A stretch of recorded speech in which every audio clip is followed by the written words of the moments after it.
Jessica with Dining Traveler, and welcome to the Dining Traveler cooking series where we try recipes from our favorite destinations. I'm here at the beautiful Goodstone Inn, one of the most celebrated restaurants in Virginia, and I'm with Chef Jan van Hout, and he is going to take me back to my second home, Brussels. I lived there for 6 years, and I talk about it all the time on my videos, so they know. And what are we going to make today? We're gonna make a Belgian dark chocolate mousse. It's a recipe that I brought from Belgium. It's a very easy recipe, but I brought it from Belgium and it has been on the menu since I started here at Goodstone. Well, I can't wait, so let's get started. We have our Goodstone egg yolks. I already split them, so it's just the yolks we use. We have heavy cream. We have, of course, Belgian dark chocolate. This brand is a Callebaut. We can get it in Whole Foods. And then we have regular granulated sugar. And then the extra ingredient is actually milk. It can be replaced by like coffee, by some liquor, if you want some liquor in there too. And I know that melting chocolate is one of those things that folks sometimes struggle with. So what tips do you have for people trying to melt chocolate at home? So as you can see, those are, we call it galettes. They're small little, they're meant to actually be melted. They're not the chocolate chip for the cookies, but they're made to melt. So we use a double fond in French, or we have some water, a water bath that we're gonna warm up. And don't bring it to boiling point, just have it, the steam will kind of melt the chocolate. So yeah, you can of course help a little bit with starting to mix it. One thing I say, you might think, oh, this is a lot of chocolate. This is a recipe that is tripled. Yeah. Because we're making it for the restaurant, of course, tonight. So I think one recipe is, I will say it in grams, is 240 grams of dark chocolate. It's about 61% that I use. You can go more to like 72. This recipe might not work that well with the milk chocolate. Okay. The consistency is different, and it will not be as, it might be too runny. Okay. And then we have for that 240 grams of chocolate, we have 4 egg yolks, we have 100 grams of sugar, and we have 400 grams of heavy cream. Okay. A lot of people use egg whites in chocolate mousse. This recipe doesn't have egg whites, but it's still nice and airy.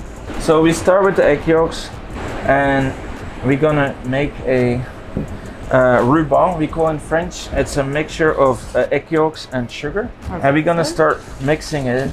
One thing with sugar, and they're actually enemies.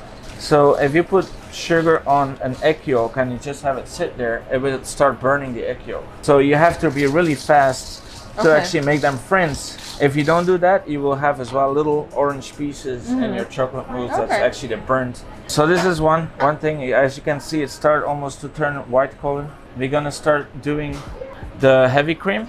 And one little trick for people that hasn't KitchenAid, what I usually do is I kind of put a plastic wrap around it, so you don't have to clean up your kitchen afterwards. Later it will start thickening, then it's fine, you can take it off. But when it's very liquid, it might go everywhere. As you can see, we need like Irish coffee cream, I call it. You see that now we can take this plastic off. But you start seeing those rings in there. I give it another 20 seconds and then I will turn it down. What are the things that you miss the most about Belgian cuisine, especially you being from the Bruges area, which is known for that? There's so many people that say, oh, what's Belgian cuisine? It's the French cuisine with German portions. That's the worst. That's the worst what they can tell about us. We have such a great terroir with a lot of ingredients that you can't find. Actually, I just got the Belgian asparagus, and the first Belgian asparagus arrived yesterday. They are amazing, and you can't find them anywhere else. I mean, in Holland and the north of France, maybe a little bit, but those items I miss a lot. It's kind of a hidden gem in Europe, I think. And it's very strange because we're in the middle of it, and Europe, Belgium always has been a crossroad of many roads and people from in the medieval times even. So we have a lot of different influences in our country. That's why we have this great food.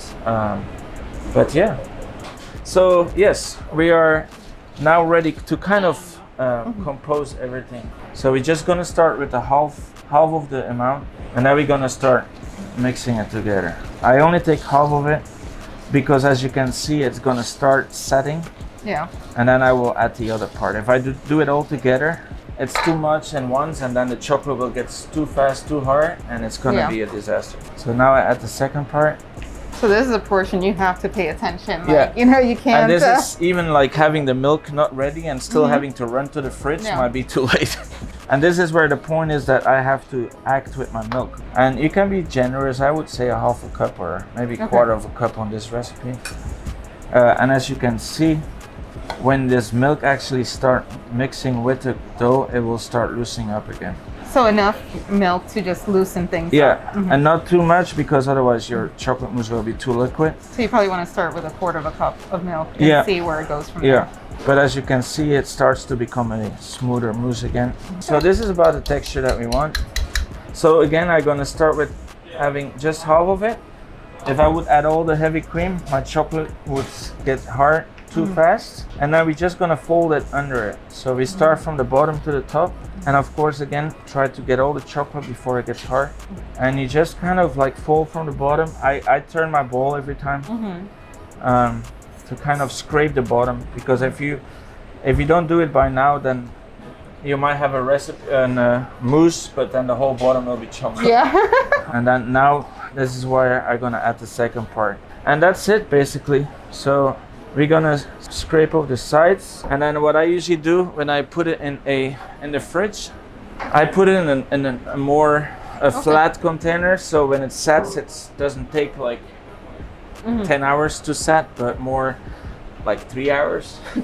Can people put it in individual cups? Yeah, of course. So that's the time that you can pour it in little cups and have it set.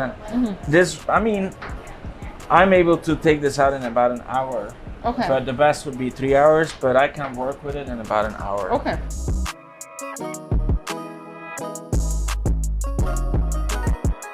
So the mousse has set.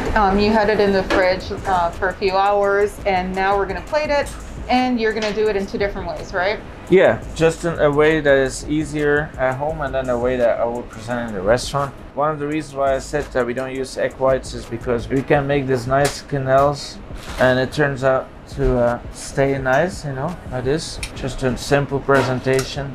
It's just to have 3 of those. And then I just take some hazelnut crumble. It's a sugar with hazelnut that we roasted. And then of course some berries. And just that simple. So yeah, now I have kind of a plating that we do for the restaurant. We start with some crumble here. We temper chocolate, and then we pour it in a mold. We have this chocolate shell. Now we just piping chocolate mousse in it. Just some fresh passion fruit seeds. And as well, like, it's not just the textures that are important, but the flavors too. You want to have some sweetness, acidity, and so passion fruit kind of get that acidity. Now we have some Spiekeloos cookies from Belgium. So just a little crumble, and then some chocolate cake. We have some baby mint from our garden. Now we put it on top. We usually have some ice cream in it. And then we bring it like this to the guests, and then pour some caramel sauce over it. And it kind of melts away, so it show you the inside of the dish. So. Chef, thank you so much for having us here at Goodstone Inn in Middleburg, Virginia, and teaching me how to make your chocolate mousse, your mousse de chocolat. And thank you guys so much for tuning in, and make sure you check out Goodstone Inn. Thank you, Chef. Thank you for being here. Bye.